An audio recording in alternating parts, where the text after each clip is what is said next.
Esto es El Conversatorio con Luis García desde Mercado Casavieja, Metepec. Bienvenidos.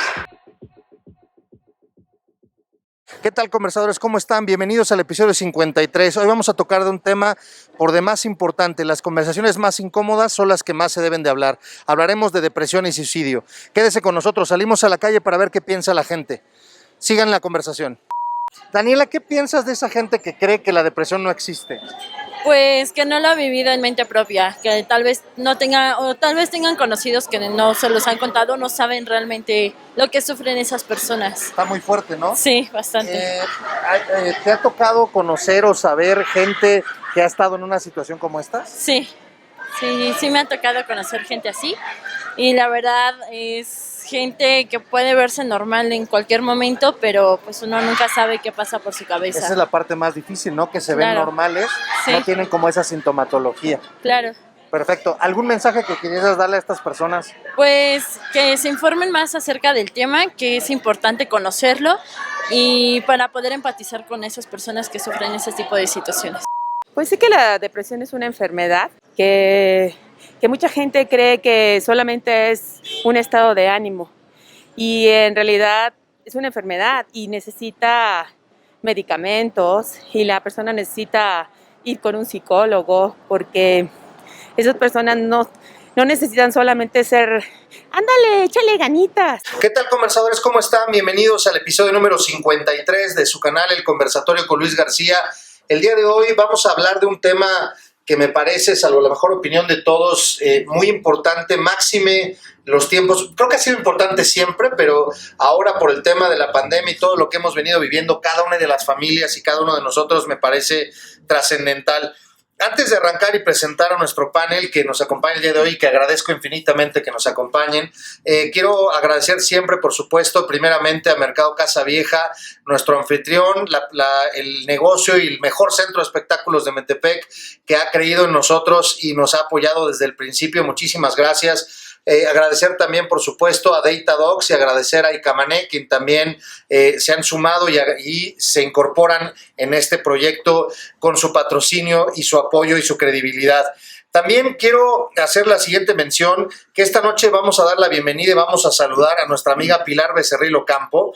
Ella es distribuidora de Royal Prestige y por espacio de 12 años se ha encargado de apoyar, asesorar y mantener a muchas de las familias mexiquenses en el Estado de México.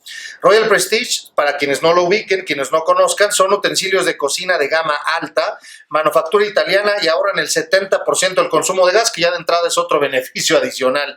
Ofrecen 50 años de garantía. Ahí les encargo de qué tamaño deben de ser estas cosas para que ofrezcan 50 años de garantía. Son elaborados con el mismo material que están construidos la parte interna de todos los sistemas de salud, es decir, acero grado quirúrgico. Mantiene un calentamiento uniforme con un tiempo de cocción del 60% en utensilios convencionales. Pilar Becerril, como distribuidora de Royal Prestige, tiene sorpresas para ustedes, conversadoras, conversadores, para los del público presente y para ustedes que nos están viendo. Al final del episodio estaremos diciendo exactamente de qué se trata, así que quédense con nosotros. Muchísimas gracias a Pilar Becerril, muchísimas gracias Royal Prestige. Y el día de hoy vamos a hablar de depresión y suicidio. Conversadores, voy a empezar de mi izquierda hacia allá para ir presentando a quienes nos acompañan en este panel. Luis Javier Villegas. Luis Javier, ¿cómo estás? Muy bien, Luis. Muchas gracias. Un gustazo que estés por acá. Mi querido Rafael Revueltas, ¿cómo estás, Rafa? ¿Qué tal? Muy bien, muchas gracias, mucho gusto. No, hombre, al contrario. Miren, saqué unas cifras el día de hoy, nada más para poner un poquito las puntos sobre las IES.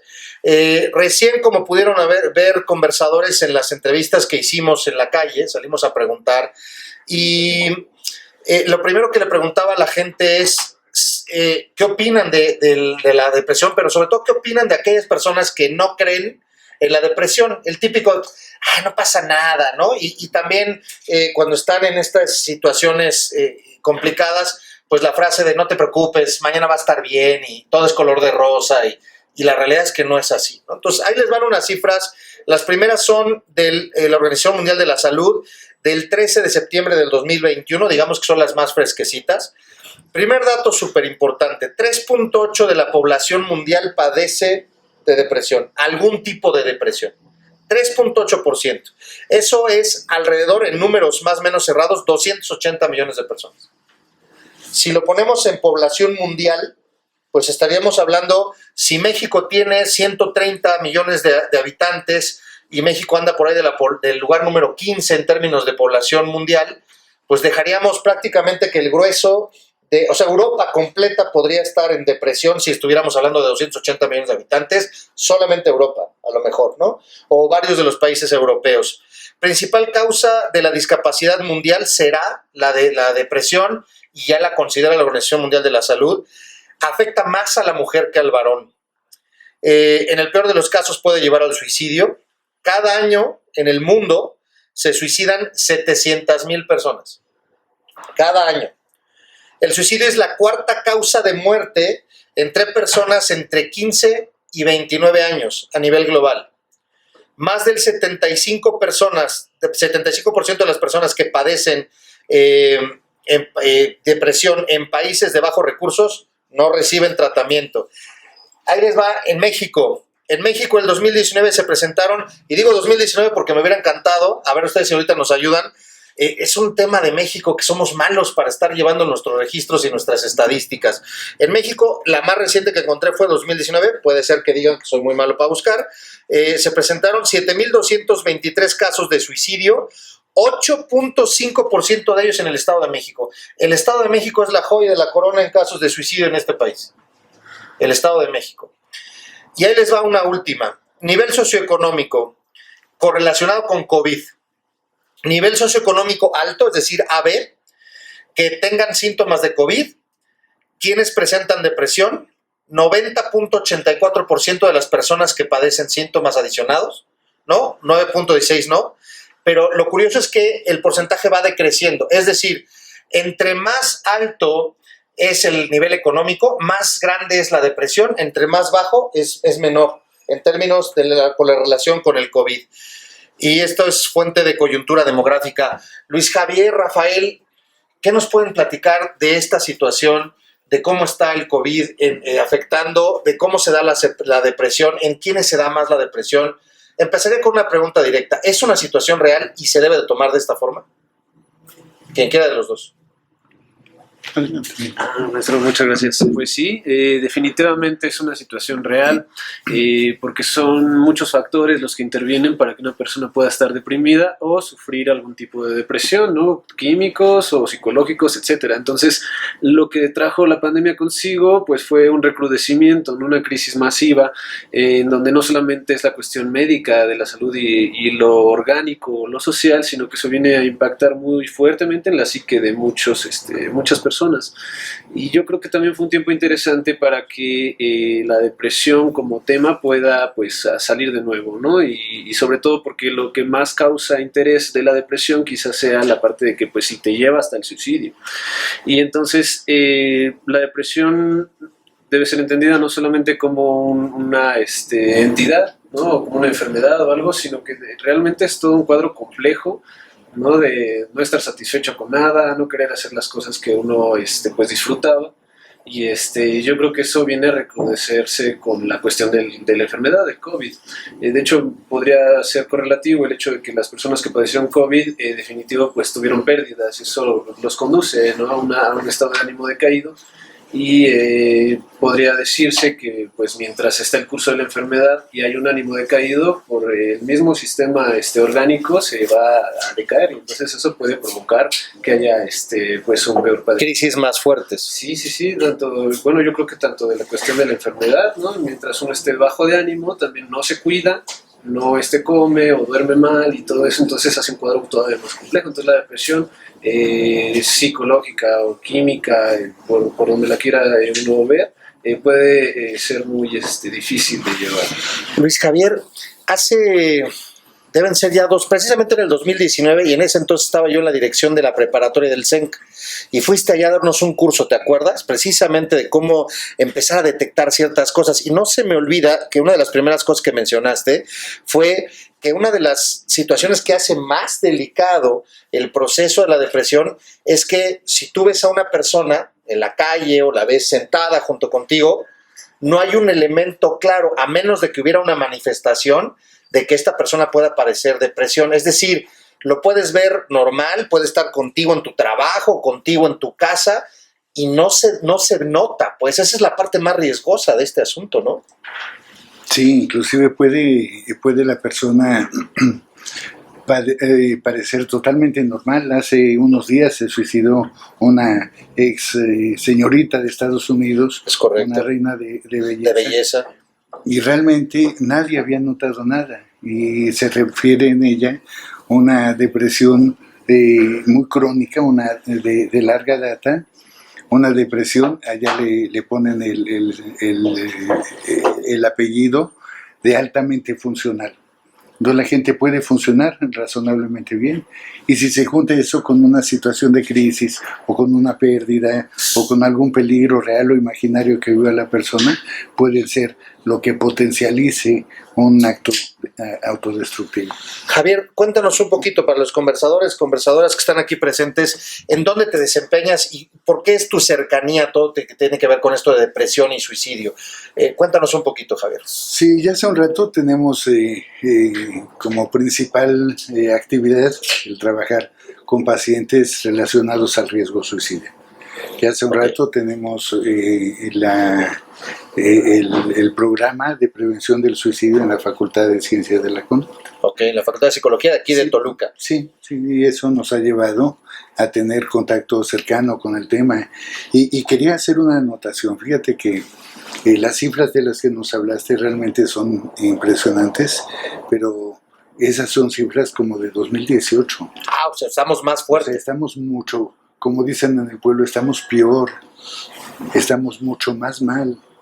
Realmente, de lo que se sabe en tiempo de pandemia, debió de haberse incrementado al menos el 30%, con la gravedad de que ahora se suicidan más frecuentemente niños menores de 14 años. Wow. Ya es una cosa, el tema del suicidio y el hecho de que muchas gentes jóvenes se quiten la vida es impresionante, es impactante. Pero que además ahora sea tan frecuente que sucede en niños tan chiquitos, es una verdadera tragedia, que es parte de las graves consecuencias que tiene la pandemia. Adicionado a la pandemia. Rafael, cuéntanos un poquito tú ¿por qué estás cercano a esto? ¿Cómo estás cercano a la depresión y a estos temas? Pues yo trabajo para una línea de atención psicológica que precisamente está diseñada para la atención de crisis y emergencias psicológicas. Entonces, pues dentro de las categorías También de la Facultad de Psicología. de la facultad también, Ok. de FASICO, y también aparte tengo mi ejercicio particular. Entonces de a poco la misma clínica te va llevando, y en este lugar en donde son llamadas de auxilio, pues es muchísimo más frecuente que se pueda dar el tema, sobre todo pues además de la ansiedad, que fue un incremento muy grande en pues en lo de la pandemia, también pues con la depresión y con la del suicidio. Yo quisiera preguntarte, ¿esta línea de atención es público en general? ¿Son estudiantes de la universidad? ¿Cualquiera puede llamar a este número? Sí pueden llamar al número, tanto universitarios como no universitarios. ¿Lo podrías proporcionar aquí? Porque es un dato importante. Sí, como no, la línea ahorita está funcionando por un teléfono particular, es el 722-546-2878. Y es el 722-546-2878. ¿Y ahí con qué frecuencia de llamadas tienes? Pues sí tenemos bastantes llamadas. ¿Diarias? Sí, al día podemos tener de 4 a 7 llamadas, y habrá días en las que no se tenga ninguna llamada, pero sí, diariamente nos están llegando más o menos en ese rango de llamadas. No es mucho, o pareciera no ser mucho, pero sí, No sé que sea mucho. sí, de repente son bastantes. Muchos afortunadamente no llaman para información o para que los canalicemos hacia otros espacios, pero en cuanto a llamadas, digamos, sí de suicidio o de depresión, o que dentro ya de la misma atención se encuentra depresión y suicidio, sí son bastante frecuentes. A ver, quisiera que nos pudieran apoyar a todos los que estamos aquí, que queremos saber a lo mejor un poco más de esto, los conversadores y conversadoras que están viendo esto. A ver si no estoy mal. O sea, quisiera que tuviéramos como herramientas, que nos lleváramos herramientas y cosas tangibles, porque puede ser que yo tenga depresión y no me dé cuenta que tenga depresión. ¿Esto es posible? Sí. Primero, ¿no? 2, puede ser que un familiar, un amigo, alguien muy cercano tenga una depresión y que la tenga de tiempo atrás y no me dé cuenta, es decir, en términos de cómo poder ayudar, aportar, accionar. esta la primera, en términos de quienes estamos a un lado, ¿no? Cercanos, esta famosa red de apoyo, ¿no? Y por otro lado, para aquel que lo está viviendo. Y cómo poderse dar cuenta de que esto lo está viviendo y no nada más caiga en el, pues hoy me sentí mal, estuve triste, porque entiendo que la depresión es un grado de tristeza muchísimo más profundo y que puede llegar a ser crónico. Entonces, si están de acuerdo, vamos primero con el que lo está viviendo. ¿Cómo me puedo dar cuenta que estoy padeciendo depresión? Es la presencia de un estado de ánimo bajo o decaído la mayor parte del día, en la mayor parte de los días de la semana, de al menos los últimos 2 meses. Ok. Es la presencia de cansancio, de dolores somáticos sin explicación clínica que se conozca. Puede haber frecuentemente insomnio o hipersomnia. El insomnio habitualmente lo que sucede es que la persona se despierta inusualmente temprano y ya no puede dormir. Me desperté a las 2 de la mañana y ya no puedo dormir. A las 4 de la mañana y ya no puede dormir. Sí, ese es el depresión intermedio final se llama, ¿no? O puede ser hipersomnia, que se ve mucho en jóvenes que duermen demasiado. Llegan de la secundaria y se meten a su cuarto y se duermen y ya no salen hasta el otro día, ¿no? Eso también puede ser evidencia de una depresión. Okay. Estar con las comisuras de la cara se hacen hacia abajo también, se deprimen. Y eso da la sensación en muchas ocasiones de tener la cara larga, la cara alargada, que es la expresión o el aspecto que dan las personas tristes, ¿no? Okay. Es alteración en los hábitos de la comida también. Puede ser que la persona come, así como compulsivamente. Como compulsivamente, como para llenar un vacío que nunca se llena. O bien puede ser que la gente deje de comer. Okay. También conductas anoréxicas también pueden ser equivalentes. No con la finalidad de perder peso, simplemente pierden el apetito. Esa sería una gran diferencia. En el caso de trastorno alimentario, casi siempre está el pretexto de perder peso. Okay. Y cuando es por depresión, simplemente se pierde el apetito, simplemente se va el hambre. Puede ser que la gente realmente tiene apetito y se sienta a comer y se le va el apetito, se le va el hambre, le da náusea la comida. Okay. Entonces, todo eso podría ser evidencia de... A ver, voy a tratar de repasarlo, si se me va, no recuérdenme. Estamos hablando de cansancio no provocado por una cuestión clínica o razonable inmediata, es decir, hice mucho ejercicio ayer, entonces hoy estoy cansado. Me siento cansado, pero no hay algo aparente que me haya provocado el cansancio. Sería como disminución del estado de ánimo, de la energía. El estado de ánimo es como la fortaleza yoica, la energía psíquica con la que vivimos cotidianamente. Okay. Entonces, un estado de ánimo deprimido es con poca energía la persona, con incapacidad, es otro elemento bien importante, se llama anedonia. ¿Anedonia? Anedonia, que es la incapacidad para percibir, para disfrutar, para apreciar experiencias placenteras. A cualquier edad sucede eso. Anedonia es, por ejemplo, si... La pérdida de placer. La pérdida de placer en todo sentido. Podría ser provocado de entrada del alimento, por supuesto, comer es algo placentero. Si, por ejemplo, aquí en Casa Vieja, que hacen de repente los jueves Open Mic, y entonces vienen aquí los que hacen stand-up y prueban sus rutinas, y estoy por acá y no me hacen reír, más allá de si son buenos o regulares o no, o sea, no me río por vida de Dios, ¿no? O sea, Dios, aparte, no le encuentro esta parte de sentido a las cosas. ¿Y en qué momento empiezan a venir pensamientos complicados? Como remolino de pensamientos. Otro de los síntomas psíquicos de la depresión es el tener menosprecio por la vida, el tener desinterés por la vida, que se manifiesta por ideas de muerte, pensamientos suicidas, y de ahí en adelante lo que sigue, ¿no? Ok, eso menosprecio, lo quiero aclarar, el menosprecio por la vida es de la mía, porque, o sea, el punto es, lo podría decir alguien que practique la cacería, a mi entender, y puedo estar yo equivocado, para mí es una persona que menosprecia la vida, porque abiertamente está matando a un ser vivo y pues con tal de tener ahí la figura en la pared, pero no necesariamente es una persona deprimida. Tendría que ver con en la vida, o también preguntaría, ¿una persona deprimida con menosprecio de la vida podría atentar contra otros entonces también? A fin de cuentas, es un dato interesante. A fin de cuentas, el suicida es un homicidio. Es correcto. Y la diferencia entre que la agresión se vierta hacia sí mismo o que se pueda vertir hacia alguien es una diferencia línea muy delgada, así que se puede fácilmente perder.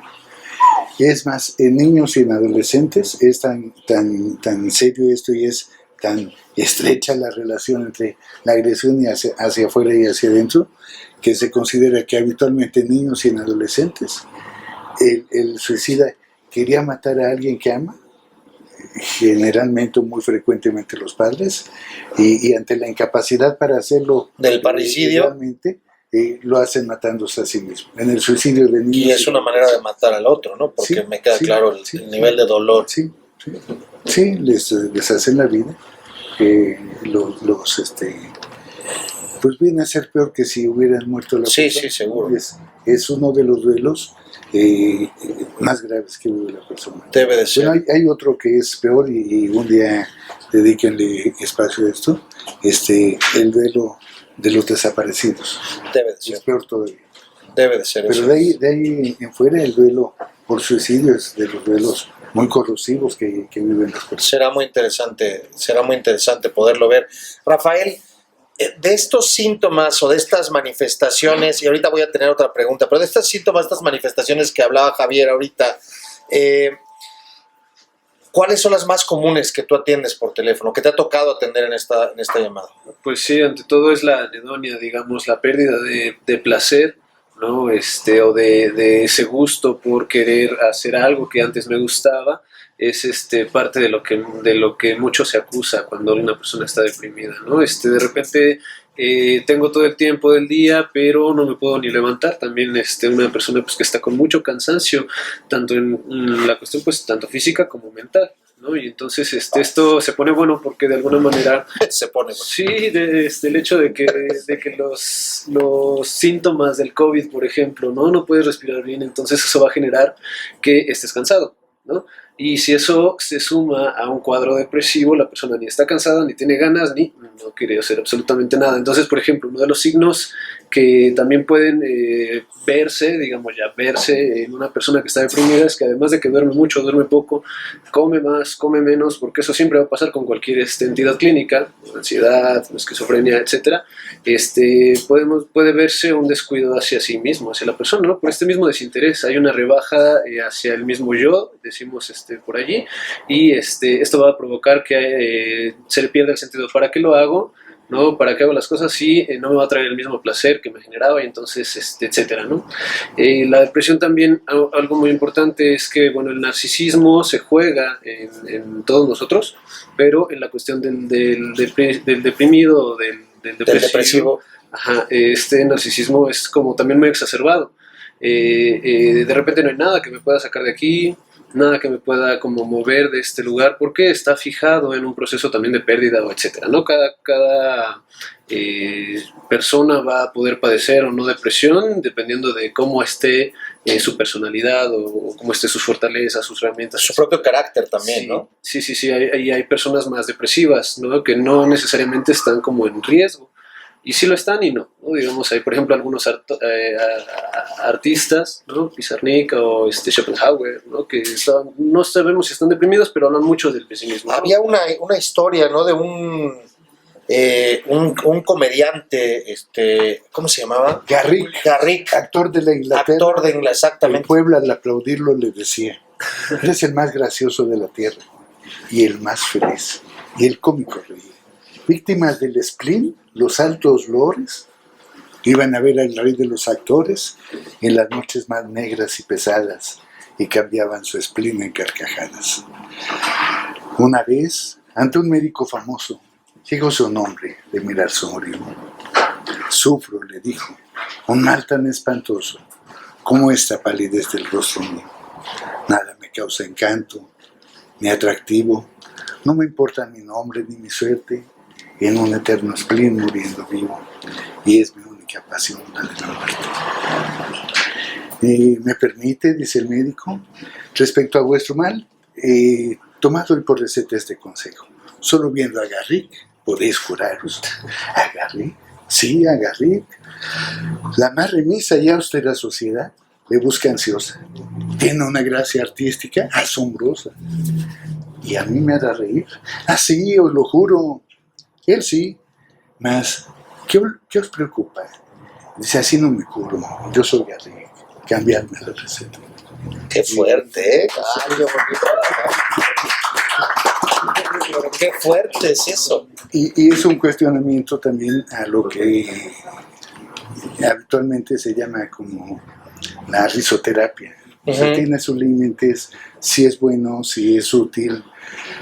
Si es útil, por ejemplo... En términos químicos genera endorfinas, ¿no? Sí.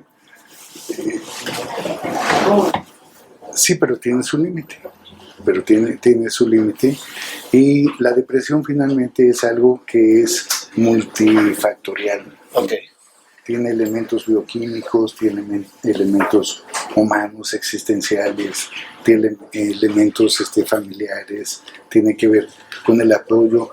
Otra cosa que se nos estaba pasando por alto, también una manifestación de depresión en niños y en adolescentes puede ser la agresión.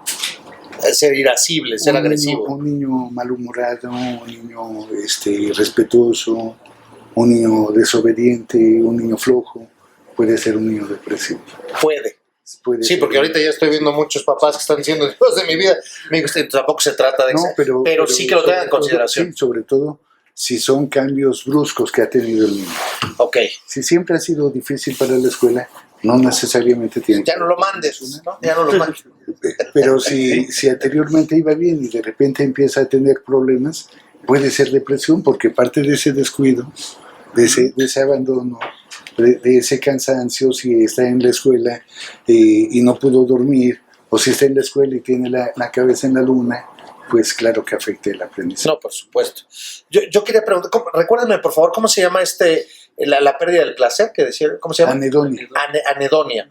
Y ahorita que justo Rafael estabas diciendo que es como una de las principales características que tú detectas en estas llamadas que decías de 4 a 7 diarias, en promedio, pues no son muchas, a mí me parece una locura, ¿no? En términos, inclusive sin que a lo mejor todo el mundo sepa que existe esa línea, a lo mejor si más gente supiera que existe esa línea, ahí te encargo a lo mejor cuántas llamadas estaría recibiendo. Pero lo que yo quiero preguntar es esto, no sé si estén de acuerdo los conversadores que están aquí presentes en el público, ustedes conversadores ahí en su casa que nos están viendo y que agradecemos muchísimo que nos sigan, si dentro de estos multifactores tiene que ver mucho en términos de la sociedad en la que estamos viviendo. Es decir, esta sociedad del consumo en la que todo expira rápido, todo es desechable y en esta situación pues llegamos a tener comportamientos en donde esto se expande no nada más a las cosas materiales, sino también de repente a las personas. Y en esta situación del, yo lo veo clarísimo, tú citabas adolescentes, niños, y lo comparo con generaciones anteriores, y ni siquiera tan anteriores. Voy a citar la mía, en donde, si bien empezaban los juegos de video, no todos teníamos consolas de juegos de video, me refiero específicamente al Atari, y salíamos a jugar a la calle. Habrá muchos que digan, sí, Luis, pero ahorita no se puede salir a la calle, está la violencia. Comprado lo que quieran, pero salía a la calle a jugar con carritos, fútbol, bote pateado, las traes, stop, avioncito, N cantidad de cosas y jugaba en la calle. Jugaba con la bicicleta, la avalancha, patín del diablo. Sí se ve que era bastante yo vago, perdonen ustedes, pero así jugaba y muchos de mis compañeros. Y entonces tampoco teníamos tantas cosas en la casa. Y hoy por hoy los chavos tienen televisión y tienen 300 canales de televisión. Yo tenía 2, si acaso el 5, con Teo Gamboín y Rogelio Moreno, y era lo que yo alcanzaba a ver, que era lo que me entretenía. 2, 3 juguetes, que para de contar, para iluminar tus cuates, pero había veces, salvo la mejor opinión de ustedes, que salías y le tocabas, ¿no? Porque en mi época era así, le ibas y le tocabas, y entonces uno se fue con su abuelita, se fue al dentista, no faltaba el que estaba castigado, que igual era yo, y ya te quedabas y tú, ¿ahora qué juego, no? Pero si tomas, sí podías jugar algo. Hoy por hoy, 300 canales, el aparatito del teléfono y el otro aparatito del display, el iPad, la tableta, la que quieran, juguetes de miles de cosas para armar y no sé qué, tienen para compartirse comunicación y están y dicen, ya me aburrí, ya no me sirve, ya no lo quiero, ya no. ¿Qué tanto esta propia sociedad del consumo, provocada a veces por nosotros padres de familia, que decimos, ¿cómo le hago? Pues ya esto, ya para que se entretenga y demás, provoca o podría provocar esta situación de la pérdida del placer que en algún punto puede llegar a convertirse en un síntoma muy fuerte y inequívocamente de un estado de depresión? Sí. ¿Sí podría ser?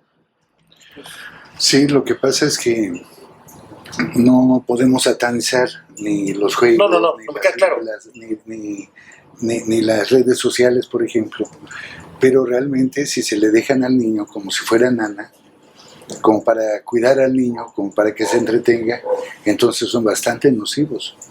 Una de las fallas importantes que generan esos juegos es que empobrecen la vida social del niño. Al estar encerrado jugando, al estar encerrado... Disque socializando, ¿no? Sí. Entonces realmente pierde también tolerancia a la frustración. Por ejemplo, si está jugando todo el día, ya en los juegos ni siquiera se frustran, ya le da palomita y sigue jugando y el que sigue, ¿no? Seguramente afecta eso la capacidad de tolerar la frustración y un empobrecimiento social que se genera. Ok. Hay, yo no sé por qué, yo no sé cómo definirlo, pero hay personas que pueden pasar así como flash, inclusive ideas destructivas o autodestructivas, por ejemplo en canales de caricaturas o de cosas infantiles. Entonces si se les deja a los niños como si los dispositivos fueran la nana, pues son nocivos, son muy malos. Si los papás están supervisando y se les deja un tiempo para razonable, que jueguen y se favorece que también salgan al aire y al aire libre y interactúen con otros niños, entonces está bien. Y ahí es donde porque los juegos favorecen la concentración, la memoria, la planeación, la anticipación, un chorro de cosas. Ayuda mucho. La coordinación. Claro, por supuesto, pero ahí es donde entonces se recrudeció más en términos de la pandemia, porque decían, más allá de si la violencia o no, es los parques pasabas, ¿no? Y entonces los juegos tenían este cordón ahí de atrás de esta que estoy trabajando y no se podían subir los niños. Los niños, hablaba hoy con un padre de familia, estaba dándole unos resultados, una especie como de coaching ahí vía en línea, y le decía esta opinión en términos de los niños. Y decía, los niños de una u otra forma se quedaron en casa y los niños recibieron indirectamente o directamente toda nuestra descarga de frustración, de enojo, de angustia, las pérdidas, dolor y demás, y lo recibieron los niños indirectamente, una esponja. Y luego además perdieron todos los espacios posibles. Nosotros como adultos, pues ibas de una u otra manera, pero ibas al banco, los bancos no dejaron de funcionar, seguías yendo al supermercado, sí hacías una fila uno tras otro, pero ibas, o sea, ciertos espacios, si no es que todos para adultos, siguieron presentes. Los niños perdieron de la noche a la mañana todos. Y el que era su espacio y su recinto terminó siendo la oficina del papá, la escuela y el salón de clases del hermano, de la hermana, y cállate que estoy en junta, y cállate que estoy en el otro. Entonces, si ni siquiera en mi cuarto podía yo gritar, la suma de todo eso, pues hizo Trenito Tolueno, ¿no? Es una bomba, pero impresionante. Pues, además de que el COVID generó también aislamiento, ¿no? Aislamiento real. El COVID, el tener temor del COVID, también generó aislamiento. Y también eso tiene un precio que todavía se está pagando, Y se va a pagar. Rafa, ibas a mencionar. Sí, pues varias cosas, ¿no? Incluso desde hace ya tiempo, pues responde a muchos malestares que son propios también de la misma cultura, ¿no? Ya la misma familia pues va cambiando, está en decadencia la familia clásica y ahora pasamos a modelos de familia pues más libres o más sueltos o ya personas que no desean, ¿no? Generar familia. Les llaman DINK a esos. Sí. Dual Income, No Kids, así se llama. Correcto. DINK. Sí, Dual Income, ingreso de 2, no kids, sin niños. Pues es la pareja que no quiere vérselas con pues los niños, ¿no? Porque justo genera una gran responsabilidad y demás, pero el caso es que pues con esta interferencia, ¿no?, de la tecnología, pues se sesga, todavía se hace más distante los vínculos con los padres, ¿no? Y pues eso va precisamente a implicar que haya también un cambio en las formas de padecimiento de los infantes, de los adolescentes y de los nuevos adultos, ¿no? Sí, es cierto, no hay que satanizar los videojuegos, No, es cierto que llegando a este punto ya hay formas también de hacer sociabilidad ahí en el videojuego, pero no es lo mismo, ¿no?, que salir a la calle y ver caras con los amigos, y lo que está pasando también ahorita con la cuestión de la pandemia, ¿no? Pues eso ya también no es tan posible, o sea, tienes ya que salir, pues sí, con tu cubrebocas o mantener tu sana distancia, es decir, el contacto humano ya no es lo mismo. Y también parte de lo que es interesante, encontramos que al regreso de las escuelas todo se encuentra como con una ansiedad social, ¿no? Como que es que de repente hay mucha gente, y entonces ahorita la misma vida nos va generando que tengamos que movernos en la cuestión de la familia y en cuestión de los roles, y eso desde luego va a implicar nuevas formas de que los niños y los adolescentes lidien con las propias crisis de esas edades de maneras distintas. Ahorita que estabas diciendo eso, les voy a contar, yo conocí a un chavito hace, pues debe ser menos de un año, que le pregunté en una de las sesiones que estábamos teniendo, le pregunté, ¿cómo se llaman tus amigos?, ¿no? Y entonces me empezó a decir, hagan de cuenta, Coyote 23, Alfil 72, así, ¿no? Y entonces le digo, ¿y esos son tus cosas? ¿Así se llaman? No, es que así se ponen en el juego tal. No me acuerdo qué juego era. No era Minecraft, era... Ayúdenme, estos... No, Call of Duty, no, estos que se hizo... Fortnite, gracias, ese. Y entonces el chavito jugaba así, ¿no? Estaba metidísimo en eso. Y entonces le dije, oye, ok, está bien, ¿pero los conoces?, le pregunté. Me dice, sí, pues los conozco, pues ahí chateamos todo. No, o sea, ¿los conoces? Sí, tienen una foto.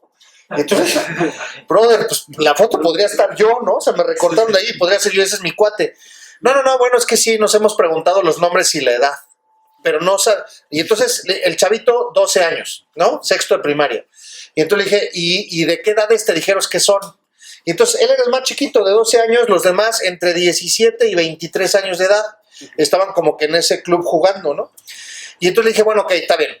Ya esos son tus cuates ahorita, tus super brothers, porque le metí al cuate de 3 a 4 horas diarina jugando ese juego, ¿no? Con estos cuates ya una comunidad. Y le dije, oye, pero bueno, tus amigos de la escuela... No me supo decir ni el nombre de la maestra, por Dios, ni el nombre de la maestra. Entonces le dije, bueno, ok, está bien. De la cuadra, ¿no? Un cuate de la cuadra con el que sales a tocar timbres. Tus nombres de tus papás. ¿Cómo se llama tu papá? No le pregunté eso, pero le puedo ver. No me pudo decir ningún nombre de una persona física con la que tuviera contacto. Sí. Es real, se los juro. Y a todos, digamos que también a los, muy fuerte. A los estudiantes universitarios, lo mismo, ¿no? Hace poco que regresamos allá a la facultad y los ves chicos de octavo antes que veías, ¿no? O en la prepa, digamos, ¿no? Ya chicos de octavo pues, están más desenvueltos, andan en bola o andan gritándose de No, pues ya son amos y señores de las instalaciones. Y ves chicos de octavos así como...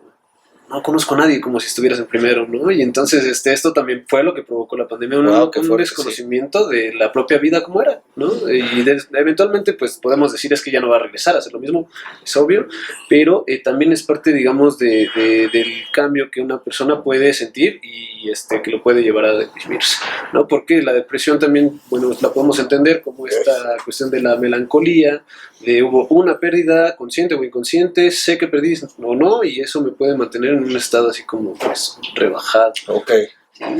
A ver, yo quisiera, ya dejamos toda esta sintomatología, no sé ustedes, pero pues hasta se siente uno pesado, ¿no? De que escuchas todas estas cosas y dices, híjole, en la torre, y vamos, de entrada, pues felicitarlos a ustedes porque están en esta línea, en este frente, digamos, de batalla, ¿no? No en contra, pues, pero apoyando a estas personas, digamos, sí en contra de la depresión, ¿no? Así abiertamente y precisamente tratando de evitar que lleguen a este último espacio, último límite que sería este suicidio y que vemos cifras terriblemente grandes. ¿Qué podemos hacer? Desde dos perspectivas, les decía yo hace rato. Primero, díganos, por favor, a los que estamos, público presente, los que nos están escuchando, si nosotros de toda la sintomatología que nos acaban de decir, de todos estos rasgos que son, como decían, multifactoriales y encontramos muchas circunstancias, ¿qué podemos hacer para no caer como el doctor que le decía a Garrick, vaya a ver a Garrick, y entonces ríase y con eso se va a alivianar? O no caer en uno de los episodios de la temporada pasada, platicaba precisamente con una invitada, Carmen, venezolana, que platicaba precisamente eso, y decía, luego a veces por querer opinar, terminas diciendo cualquier tarugada, y a veces decía, pues lo mejor es silencio y un abrazo, y tal vez con eso te digo más de lo que cualquier tarugada podría decir, de esto de únete al club de los optimistas y aquí te vas a sentir muy bien, y porque no es así, pues, y en ese momento me querrás decir que la vida es maravillosa y pues no va a entrar jamás en la vida.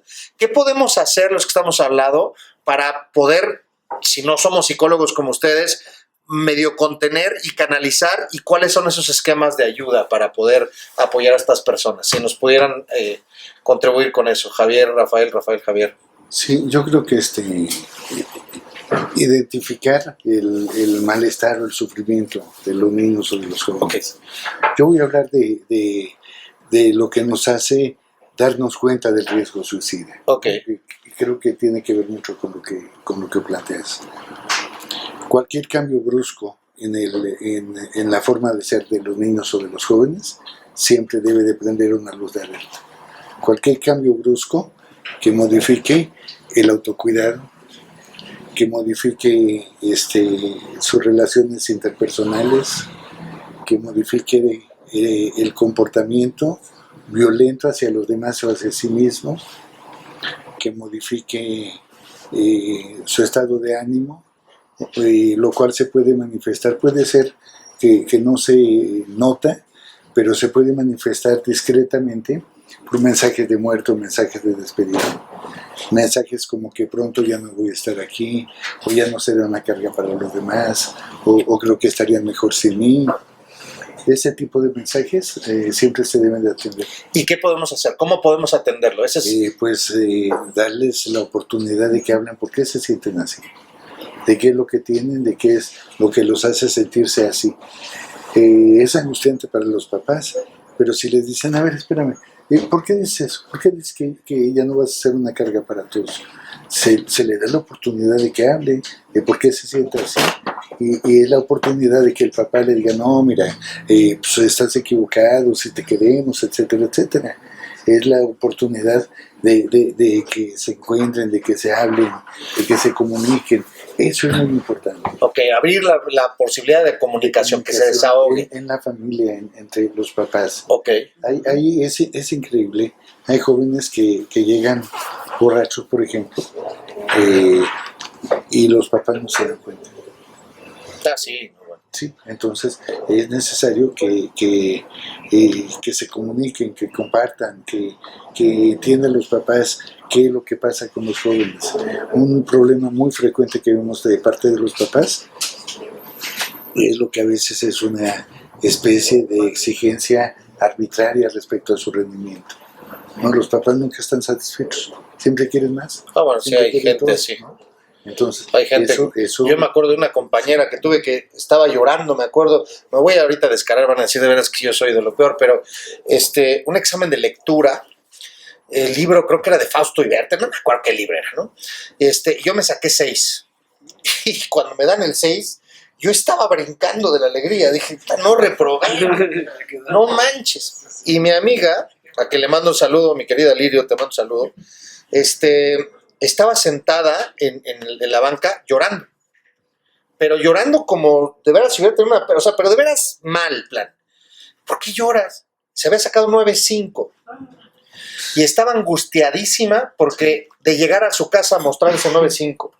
Y yo hasta le dije, bueno, nada más porque no me saqué 6.5, ¿no? Si no te regalaba los 5 décimos, yo con el 6 la brinco ya para que saques tú el 10.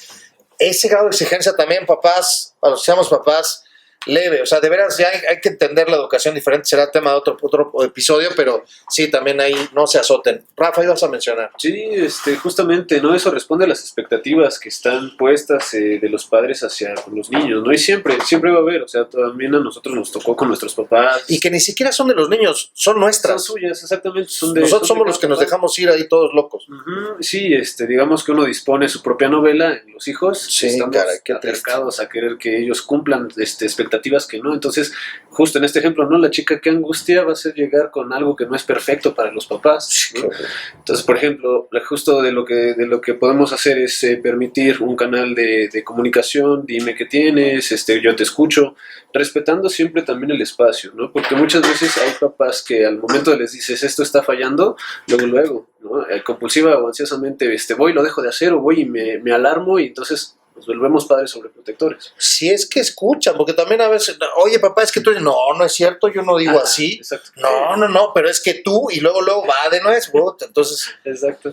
Y entonces la idea justamente sería, pues en caso de adolescentes y niños, pues poder también generar esa comunicación con los papás, ¿no? O que los papás vayan a terapia. Muchas veces cuando es atender niños o adolescentes es porque quien realmente lo precisa son los papás. Uy, y acaban de tocar un tema impresionante. Dentro de los datos que traigo, que mencioné al principio, había una cifra que decía, de estos 75% de personas que en el grueso de los países padecen estos síntomas, pero no son atendidos por dos razones, predominantemente. La primera de ellas es porque no tienen lana para poder pagar un psiquiatra o un terapeuta. Pero la segunda de esas es por una creencia que se tiene de, ¿yo crees que voy a ir a un psiquiatra?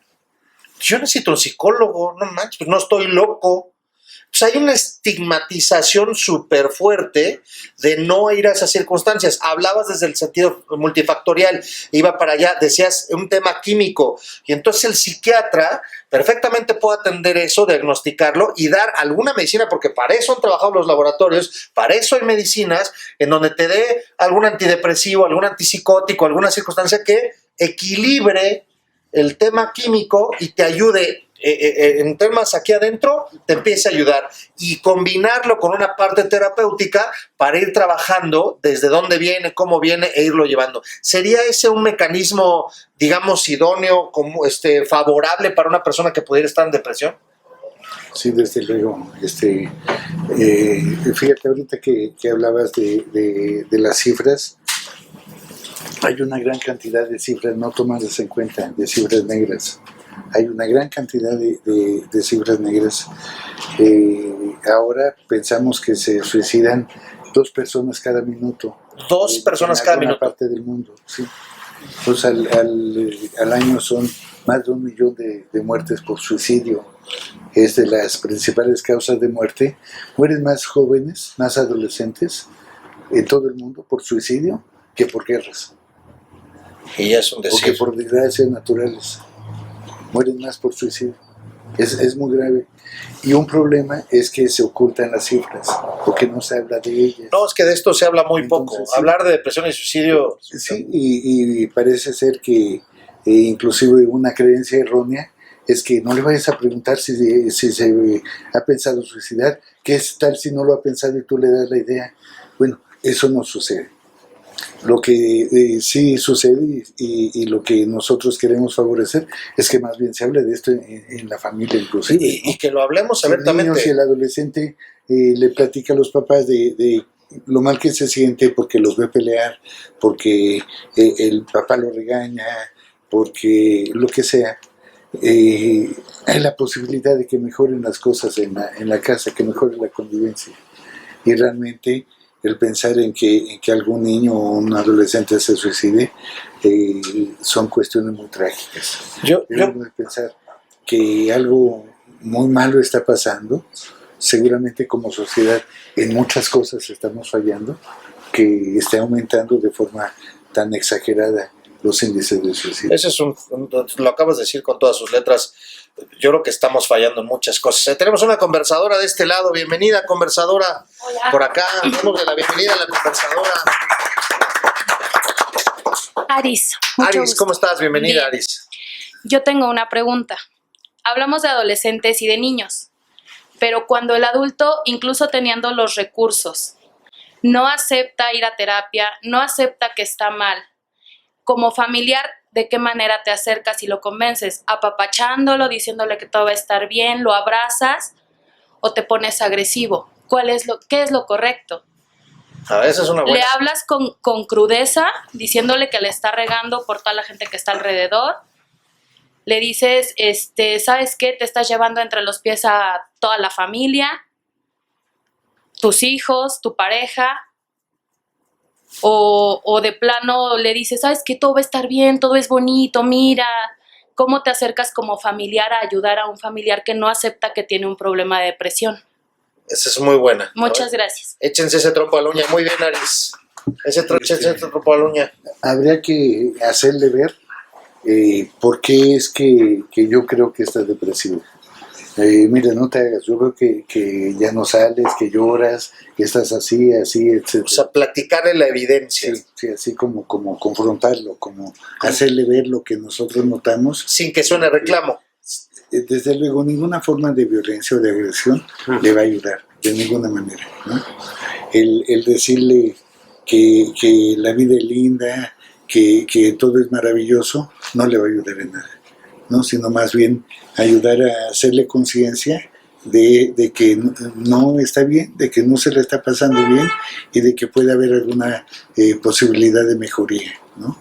La persona, no es fácil aceptar que uno se siente mal. Hay lugares en que, sobre todo si se es hombre, por ejemplo, se ve mal que uno chille o que uno pida ayuda o que uno manifieste malestar o sufrimiento de cualquier manera. Entonces, yo creo que siempre, al menos así lo consideramos con los pacientes de riesgo suicida, siempre es una forma como neurótica, como inconsciente de pedir ayuda. Muchas Entonces, gracias. más bien por la buena y más bien viendo que alguien o viendo la forma de alguien que pueda platicar con esa persona. Puede ser uno de los hijos, puede ser la pareja, puede ser el padrino de los jóvenes, puede ser el sacerdote, puede ser quien tenga, un amigo cercano. Sí, desde luego. Yo sumaría, no sé si o sea, no nada más esta parte de confrontar sin ser agresivo, que me parece que es como ayudarlo a ser consciente, ¿no? De lo que los demás estamos viendo.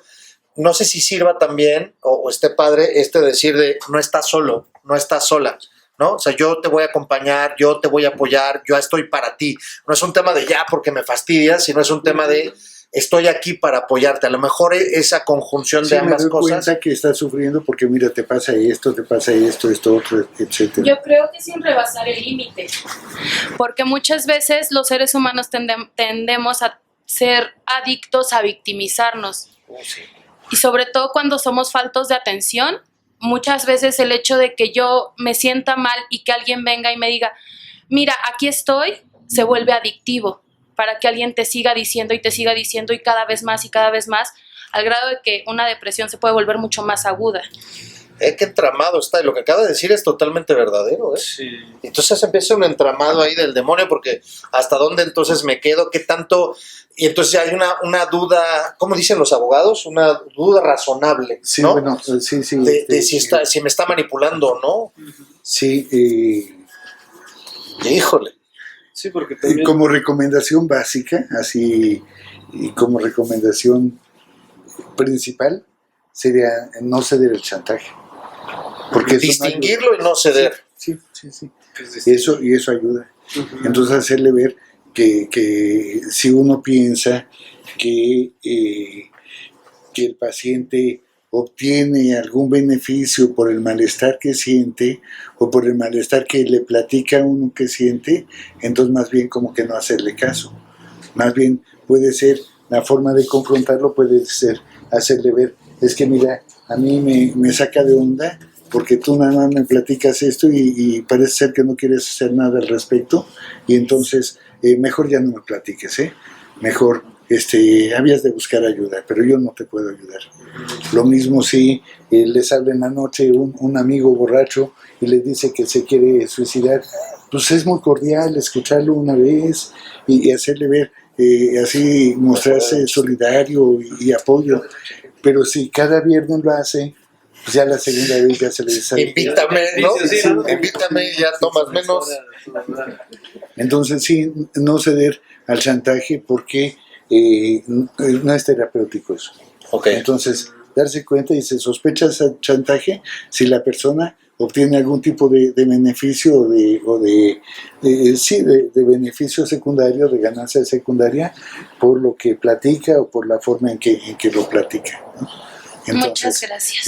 Pues acuérdense, hay un dicho mexicano y que creo que es muy cierto, y dicen que no hay peor sordo que el que no quiere oír, y así no hay peor enfermo que el que no quiere sanar, ¿no? Exactamente. Entonces, si quiere ayuda, se le ofrece ayuda, y si no quiere ayuda y solo quiere llorar, bueno, cada quien tendrá su nivel de tolerancia y de resistencia a ese tipo de situaciones. Muchas gracias. Al contrario, gracias a ti. Buenísimo. Muy bien. Oigan, pues yo quisiera empezar, yo creo que de esto podemos estar hablando largo y tendido, hay muchas reflexiones, yo quiero nada más compartirles que abiertamente, y lo digo con todas sus letras, los que conversadores que nos estuvieron siguiendo la temporada pasada, me escucharon que en varios de los episodios llegué a mencionar que el conversatorio me estaba haciendo un bálsamo y que no sabían por las que estaba yo pasando, y la realidad es que caí en un estado de depresión muy fuerte, y esa es la realidad. En el momento en el que viví una pérdida importante en el término de mi matrimonio, me pegó de una forma muy, muy fuerte, y lo estoy platicando nada más para que sepan, porque a lo mejor yo sí, antes de vivirlo en carne propia, no quiero decir que era de las personas que decía que no existía la depresión, pero no lo tomaba tan fuerte. La verdad es que no lo tomaba tan en serio. La realidad es que aquí hay otro enemigo oculto, y es el que quiero platicar que me pasaba a mí, y que creo que eso en algún punto exacerbó mi depresión, ¿no? Este tiempo de yo puedo. O sea, sí me siento mal, me daba cuenta, pero es yo puedo, no necesito ayuda. Y creo que hay una máxima aquí, salvo la mejor opinión de todos, nadie puede solo. Todos necesitamos en algún punto de todos. Cuando éramos chicos necesitábamos de los padres, necesitas a los amigos, necesitas al compañero. Aquí hay uno presente al que le voy a deber toda la vida, mi querido Alejandro, que me apoyó, y le hablé por teléfono y me apoyó. Alex, toda la vida te lo voy a agradecer.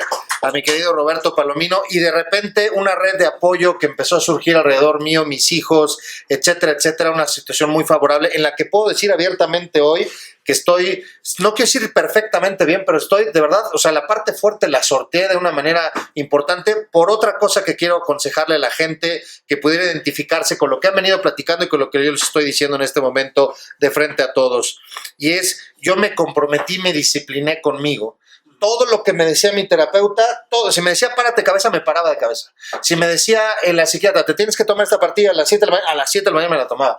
Me discipliné de una forma impresionante, porque mi compromiso conmigo era, quiero estar bien, no debo de estar bien, quiero estar bien. Y hoy puedo decir abiertamente que me siento infinitamente mejor y estoy significativamente mejor. Es decir, se puede y se puede salir avante, pero sí creo que se requieren ciertos elementos a partir de que te das cuenta. Uno de ellos, insisto, es hay mucha gente alrededor que tú pensarías que no te van a ayudar y están ahí para ayudarte. Hay mucha gente y necesitamos siempre de los demás. Javier, Rafa, de verdad no saben cómo les agradezco. Yo quisiera, como colofón, algún mensaje a los conversadores aquí presentes, a los conversadores, conversadoras que nos están viendo y que nos estarán viendo en el episodio. Algún mensaje que quisieran ustedes dejar, cada uno de ustedes, adelante. Ya, concluyendo el comentario en la dirección del comentario final que hiciste, es la importancia de las redes sociales y de las redes de apoyo. Realmente la depresión hace que la gente se aísle.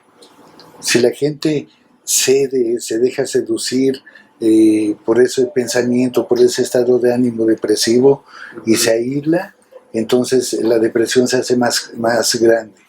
Entonces el tener, cuando se tiene la fortuna de contar con un equipo social alrededor, un equipo, redes de apoyo, decimos nosotros, sí. Eso realmente ayuda mucho. Fíjate, el lado sano de las familias. Las familias tienen muchos problemas, podemos con mucha pena reconocer que en el núcleo de la familia se originan la mayoría de las patologías. Sí. Desafortunadamente, La gran mayoría de incidentes que tienen que ver con la sexualidad, como abusos, seducciones, tocamientos, todo lo que quieran, hasta violaciones, suceden desafortunadamente en el grupo familiar. Es totalmente verdad. Porcentajes muy, muy altos. Pero ese es el lado negativo de la familia, ese es el lado problemático de la familia. Porque finalmente la forma en que ejercemos como papás es como somos como seres humanos. Entonces, si somos muy patológicos, si tenemos graves problemas en nuestra convivencia, generalmente eso se vive también como papás. Sin embargo, y fíjate, esas familias son familias que consideramos que son de alto riesgo para el suicidio.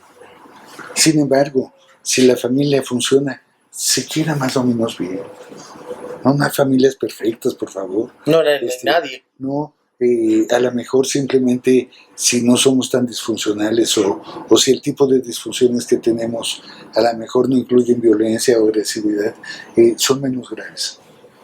Y entonces la familia puede ser de las mejores instituciones que mejoren o que apoyen. Es la base de la sociedad. Sí, en muchos sentidos. Y pero hace rato lo dijeron, ¿no? Hay un montón de instituciones ya disfuncionales en la sociedad, pues aquí está narrado, ¿no? De dónde parte la sociedad hoy por hoy, pues hay un montón de disfuncionalidades que habría que hacer un ensayo crítico interesante de saber en dónde estamos para empezar a trabajarlo.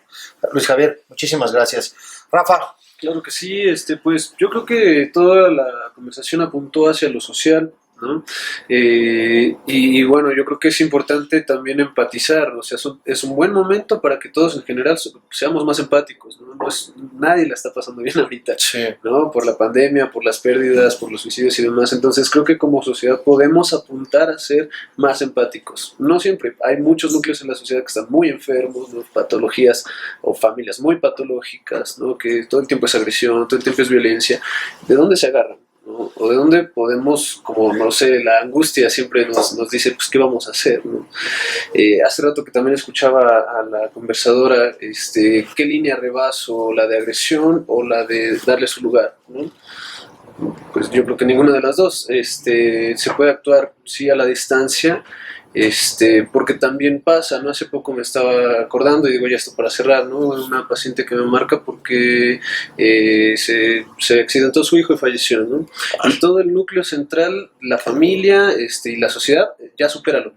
2-3 semanas de haber pasado. Y entonces, lo brutal de la sociedad es eso, ¿no? Que como masa podemos apostar a cosas como muy benéficas, ¿no? Esto también es algo como de intervención, mínimo estar informando a la sociedad, también interviene el programa en poder, pues mínimo sacar la depresión o la suicidio. Eso que dices, ya superarlo es porque a lo mejor me estorba más tu dolor a mí que a ti, entonces sí, ya supéralo porque me incomodas. Y sucede mucho. Y qué terrible, ¿no? Qué terrible, mucho. O sea, qué padre lo que hablas de la empatía. Y creo que sí, tienes mucha razón, habrá que empezar a ser más empáticos. Rafa, te agradezco muchísimo. Conversadores, pues yo agradezco muchísimo, agradezco al público presente, un aplauso al público presente que nos acompaña.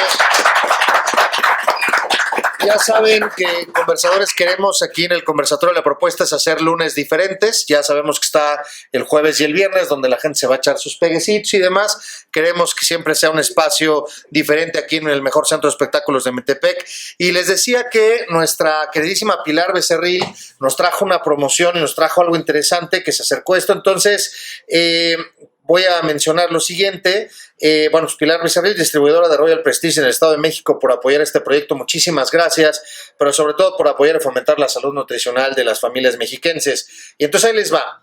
Las primeras 5 personas que manden un WhatsApp al siguiente número, es el de Pilar Becerril, que le va a llegar 722-474-7763, 722-474-7763. Las primeras 5 que manden las palabras conversatorio igual salud tendrán en la comodidad de su hogar una cena en el marco del mes del amor y la amistad de 4 tiempos para la ganadora o ganador y su pareja por un chef especializado en Royal Prestige. Así que conversadores ya lo saben, pónganse en contacto con Pilar Becerril y lleven salud a sus hogares. Muchísimas gracias a todos, nos vemos la siguiente. Hasta la próxima, conversadores.